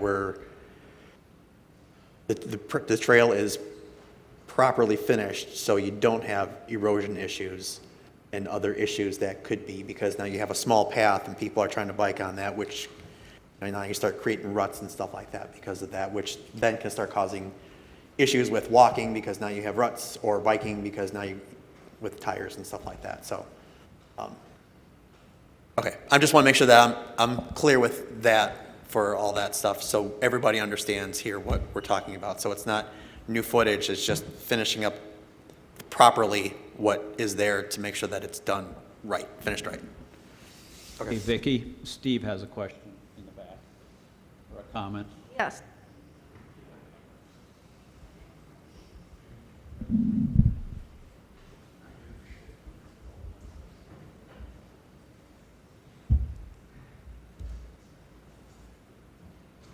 I do have the original will, and all it says is that it has to be a public park. So a lot of that debate is out there. As far as the effigy mounds, I haven't seen anything, but I can have Commonwealth check on it this week and give me any comments that they need to do.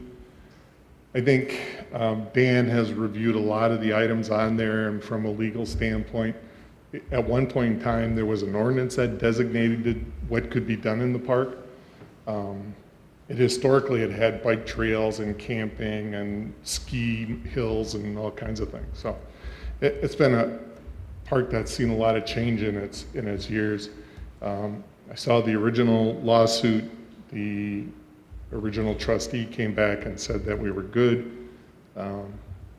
We eventually bought out all the conditions of the original trust for about $20,000.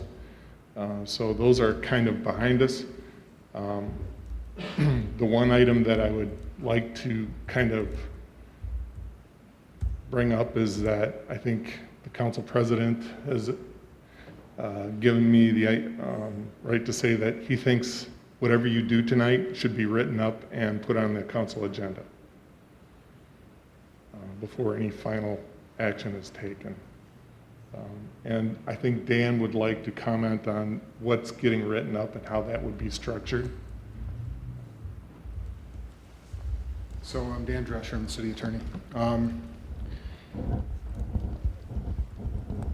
I have gone through, and with great help from Robin, thank you again, gone through the history of the park itself and what restrictions may exist there now. It is designated as a park that must be named Tyranena through the probate and the will of Mr. Updike, the original grantor.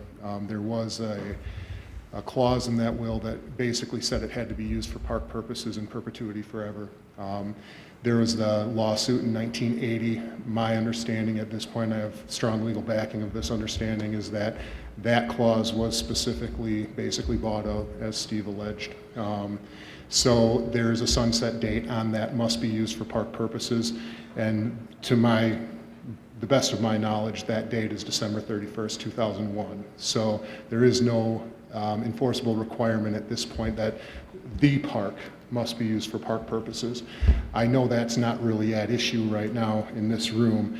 What I would say is that our ordinances that exist right now with regard to what public parks are absolutely do allow biking. Now, this use, about mountain bike trails at this site may have been a little bit extra compared to merely riding your bike on a paved path or a bike path or something like that. I mean, it was a use that probably should have been gone through the council at that point rather than the Parks Board taking it upon themselves rather than making a recommendation to the council on what was most appropriate at that time. I would like to remedy that. I think the most appropriate stance at this point is to maintain what is essentially out there while the council considers what an appropriate use for the park is moving forward based on your recommendation. I see maintenance as an issue that's within the park director aspect. Our parks department maintains parks all over the city right now. That's part and parcel to their role in the city of Lake Mills. I don't see them acting on or allowing someone to maintain existing infrastructure as anything that's out of line. This is an issue that is obviously a lot of people care a lot about it. I think everybody that's spoken has had absolutely the best of intents, but it's something that I would be leery of allowing you guys to make an ad hoc decision that just affects everything and that's written in stone at this point. Regarding signage for safety purposes, it's necessary. Regarding kind of a better set of rules and understanding of what's appropriate out there, run it through the council, go that direction, take your time and be deliberate. In the meantime, my understanding is there's basically a moratorium on, based on Rob's directive, on expansion and on new activity out there. Maintain that and look for the council to make final decisions on this issue. I do have a memo from my predecessor as the city attorney that goes over the standing with regard to the park right now. I have all of the historical documents that I've been able to gather with regard to the history and the intent of the park itself. What I'm saying though is that the use that's out there right now is appropriate. I think it should have just gone through the council in the January 2019 process. If you want, I can update the Parks Board with a memo or give me a directive on what you need to aid you in this process and we can go that direction. I guess what I'm stating though over and over again is I'd be leery from your perspective to do anything but make recommendations and allow the Parks Department to give directives with regard to what appropriate maintenance or what appropriate use at the park is at this point. So do you have any questions for me right now? Are you saying our motion should be withdrawn and just let Rob continue with the maintenance under his direction? My opinion is that that's mere administration of the park at this point. So yes, I think that's the appropriate route to go. I think that the Parks Department itself can manage this with the issues that are in mind, and when you, as the board, have complete information or more complete information, you can give an appropriate recommendation to the council for the ultimate decision. Okay, I'll withdraw my motion then. Anything else? That was very helpful. Thank you very much. Thank you. Just to be clear, Dan and Yes, sir. Steve, so what is Tony doing now? Tony's going to work with Rob. Okay, all right. I think that's the most appropriate stance at this point. Based on Rob's previous directive, expanding what's existing right now would be a mistake. There may be a time and a place for that, but let's let the council address this issue. It's become a hot enough topic, and that's really the most appropriate route to go. Okay. Thanks. So should the park board ultimately give a recommendation to council, or should we take what we have here? You absolutely should give a recommendation to the council at the appropriate time. I agree. I think there should be something in writing that comes from this board to the council. It gives them some idea of what your opinions are. You're the ones that have sat through the meeting. You're the ones that are going to be looking and walking the site probably more than the rest of us. And that's you've been appointed to look at these items, and as I understand. And I just want to be clear, but right now, the people that are using it, the youth that's here, they can continue to use it.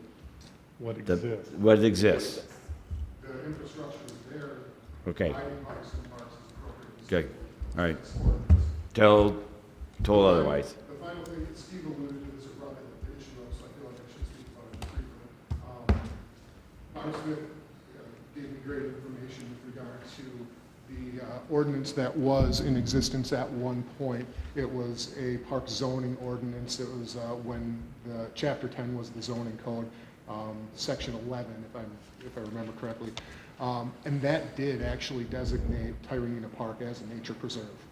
My understanding at this point is that that specific ordinance was repealed when the 2014 zoning update occurred. We completely replaced our zoning code, and that ordinance was not included in the zoning code as it sits right now.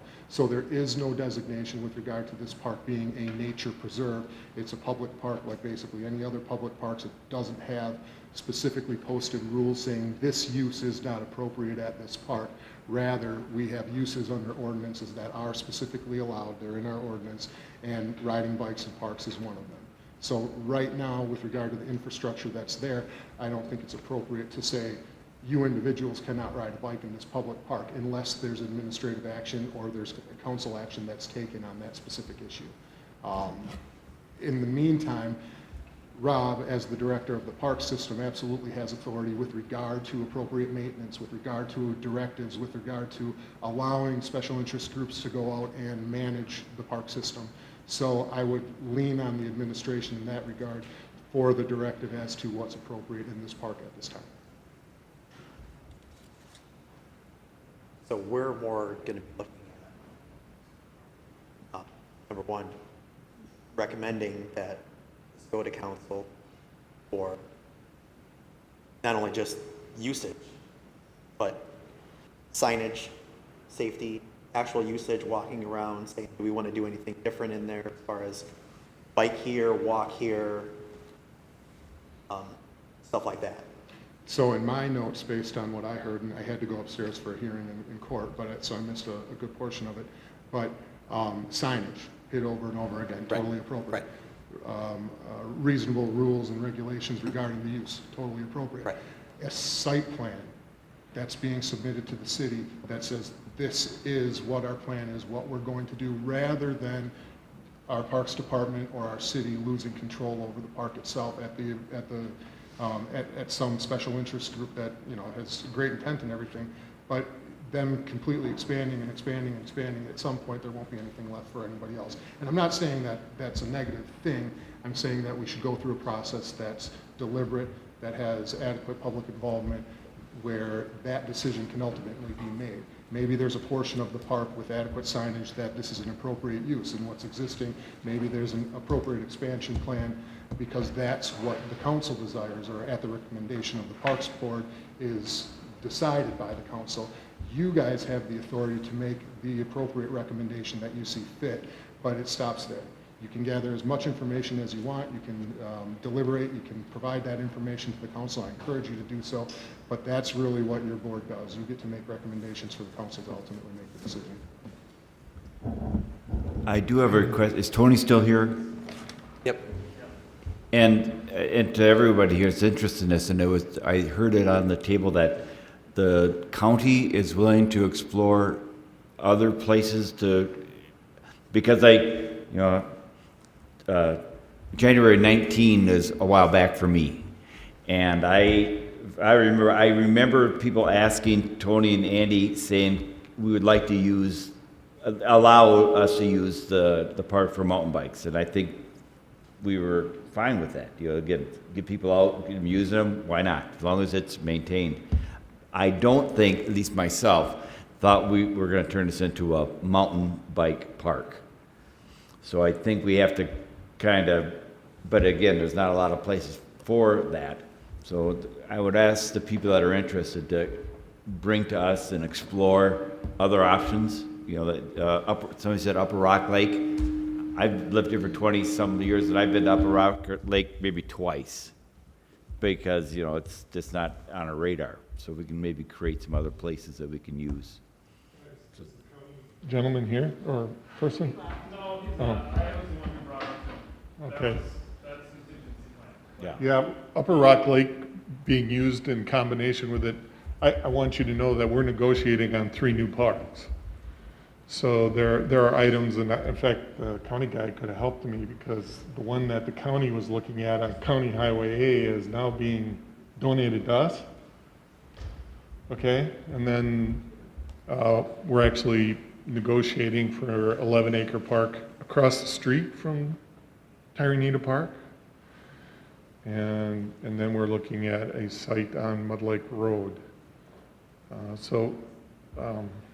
We're in that process, but those things come up and then you guys get to look at them and see how you want to develop them. They're kind of in line with your comprehensive outdoor recreation plan. So, you know, maybe we can make some adjustments and a few shifts here and there. And I think, you know, if you get the public to provide the input that you need, you can get them to kind of combine what you need. You said park on Mud Lake Road. That's because of the development out there. That's not something that the city is actively doing. That's because somebody wants to develop and it's mandated that they have to put green space. Right? No, it's not done that way. What they do is they can dedicate some land that they have, or they can pay the city for not putting in a park. And that's what they did. So the city is looking at sites out there that we could buy that would meet the type of requirement of the park that was in the comprehensive outdoor recreation plan. Because when you get these small subdivisions, 40 lots, you're going to get maybe 2-3 acres. Which they were looking at in your comprehensive outdoor recreation plan was a much bigger park. And so we're looking at taking those funds along with other funds that we have and buying a larger park somewhere in the area. The one that we're actually going to partner, I guess we're going to do an intergovernmental agreement with the county to do another one on the lake, on that south end out there. That would be a totally different type of project that is very environmentally sensitive and probably would be more of a nature corridor. Probably the highest use for it would be a canoe or kayak launch. The one on the north side there, part of it, I think the highest use is a dog park. But then as you get out further, more bike trails would be a very viable option. So. I'd just like to say that I know how much work goes into those trails, and them already being in place worth taking into consideration, as well as the terrain being very interesting for a bicycle. Yeah, that's all I want to say. Some of the other sites we might be able to use a bulldozer. We're not taking a bulldozer into Tyranena Park. So anything else for me? For me? And also, you have direct line to us, so if there are questions or if you need commentary, I'm happy to provide the information that I do have and aid in any way that I can. I'm already missing my daughter's birthday party. Okay, thanks guys. Thank you. Thanks, guys.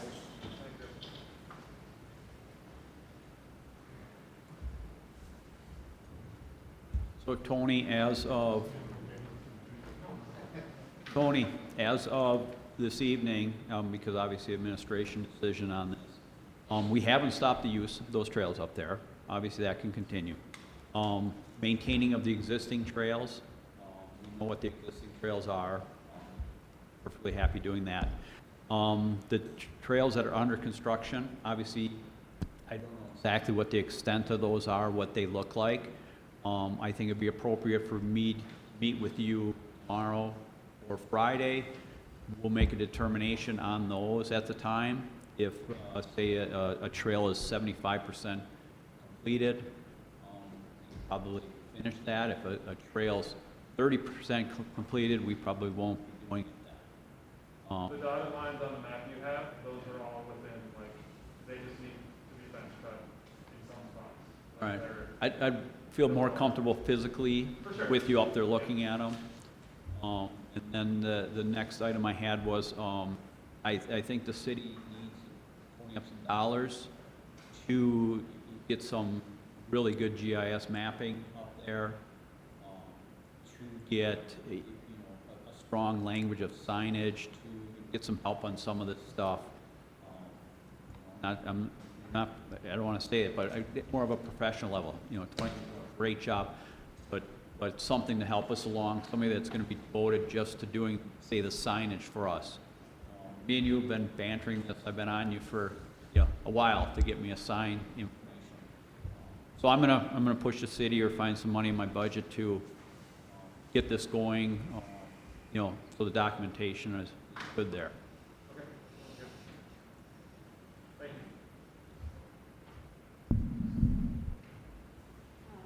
Does anyone else on the board have anything else to say about?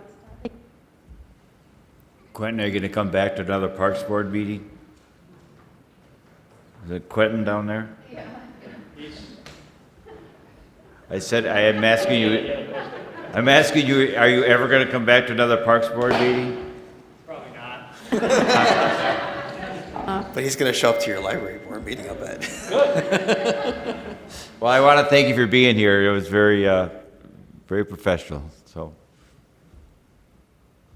I think we should put the Tyranena Park on the agenda for July and continue discussing what we've heard tonight and all the written comments received, so we can come up with some recommendation to send to council. Yeah, I agree. There was a lot that we took in tonight, not only from the letters, but like listening to everybody. I mean, I already had like a list of things for discussion, and then a few more things had popped up along the way too. So yeah, I think we need to absorb some of this stuff and really come back with lists, each one of us. We can come back together and put that recommendation. Parks Board, that we're all thinking about it, right? Not rush. Right.